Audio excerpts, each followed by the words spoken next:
Morning friends, once again welcome to our channel Literacy World, and here's another YouTube video that's about Chief Sheetal's speech. So without wasting any time, we start this video. So there is a very great deal of controversy surrounding Chief Sheetal's speech of 1854. There are many sources of information, various versions of the speech, and debates over its very existence. The National Chiefs contains two short documents attributes to Sheetal. In both he talks about accepting the treaty and how his people are looking forward to receiving the things promised by the government. Mr. Burge, in the scene, said he believed the Smith translation, which mentioned nothing about the whites ravaging the environment, is close, in spirit at least, so to what Sheetal really said. By most accounts, the speech was stirring, carried by the chief's strong voice.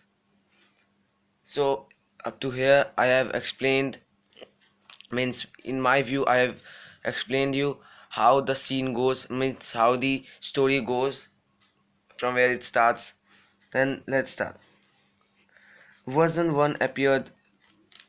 I have made two versions. So version 1 appeared in the Seattle Sunday Star on October 29, 1887.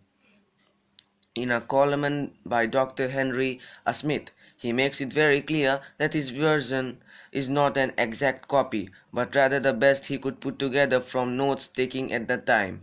There is clear There is an undecided historical argument on which native dialect the chief would have used, Duamis or Swaquemis. Either way, all agree the speech was translated into the Chinook jargon. All agree the speech was translated into the Chinook jargon on the spot, since Chief Sheetal never learned to speak English. Now, version 2 was written by poet William Arrowsmith in the late 1960s. This was an attempt to put the text into more current speech patterns rather than Dr. Smith's more flowery Victorian style. Except for its modernization, it is very similar to version 1. Now, version 3